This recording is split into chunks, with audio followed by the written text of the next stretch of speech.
Good morning and welcome back to June's book reading, The Power of Awareness by Neville Goddard. And today we are on chapter 24, Failure.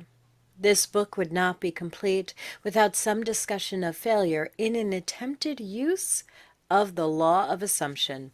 It is entirely possible that you either have had or will have a number of failures in this respect, many of them in really important matters. If, having read this book, having a thorough knowledge of the application and working of the law of assumption, you faithfully apply it in an effort to attain some intense desire and fail, what is the reason? If to the question, did you persist enough? You can answer yes, and still the attainment of your desire was not realized. What is the reason for failure? The answer to this is the most important factor in the successful use of the law of assumption. The time it takes your assumption to become fact, your desire to be fulfilled, is directly proportionate to the naturalness of your feeling of already being what you want to be, of already having what you desire. The fact that it does not feel natural to you to be what you imagine yourself to be is the secret of your failure. Regardless of your desire, regardless of how faithfully and intelligently you follow the law, if you do not feel natural about what you want to be, you will not be it. If it does not feel natural to you to get a better job, you will not get a better job. The whole principle is vividly expressed by the Bible phrase, "You die in your sins." You do not transcend from your present level to the state desired. How can this feeling of naturalness be achieved?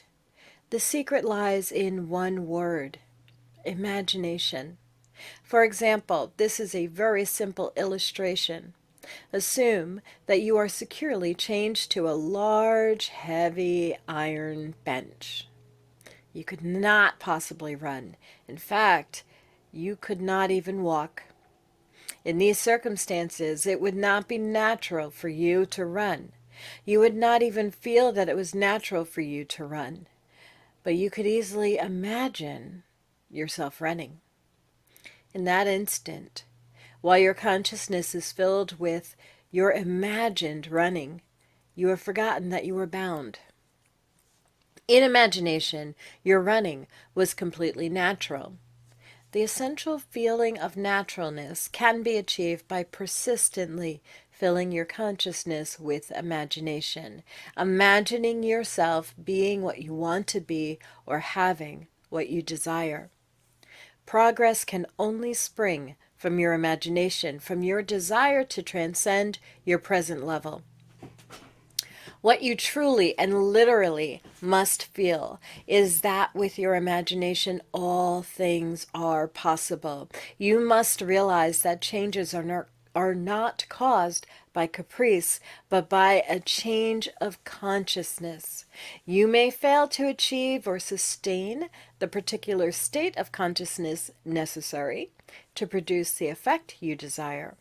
But once you know that consciousness is the only reality and is the sole creator of your particular world and have burnt this truth into your whole being, then you know that success or failure is entirely in your hands. Whether or not you are disciplined enough to sustain the state of consciousness in specific instances has no bearing on the truth of the law itself. That an assumption, if persisted in, will harden into fact. The certainty of the truth of this law must remain despite great disappointment and tragedy.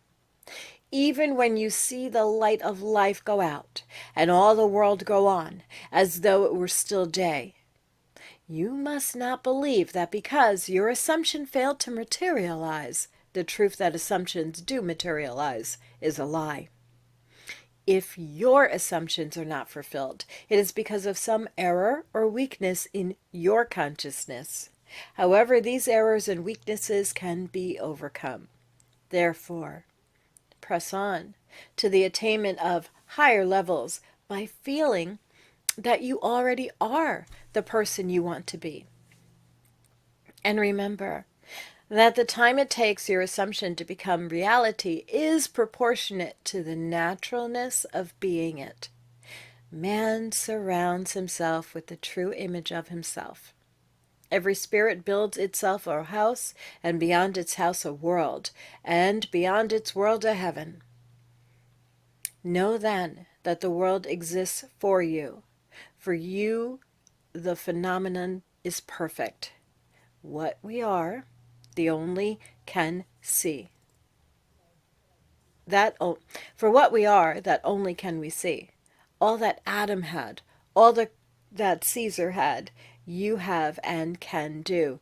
Adam called his house heaven and earth. Caesar called his house Rome. You perhaps call yours a cobbler's trade, 100 acres of land, or a scholar's garret, yet line for line, and point for point, your dominion is as great as theirs, though without fine name. Build, therefore, your own world. As fast as you conform your world to the pure idea in your mind, that will unfold its great proportion.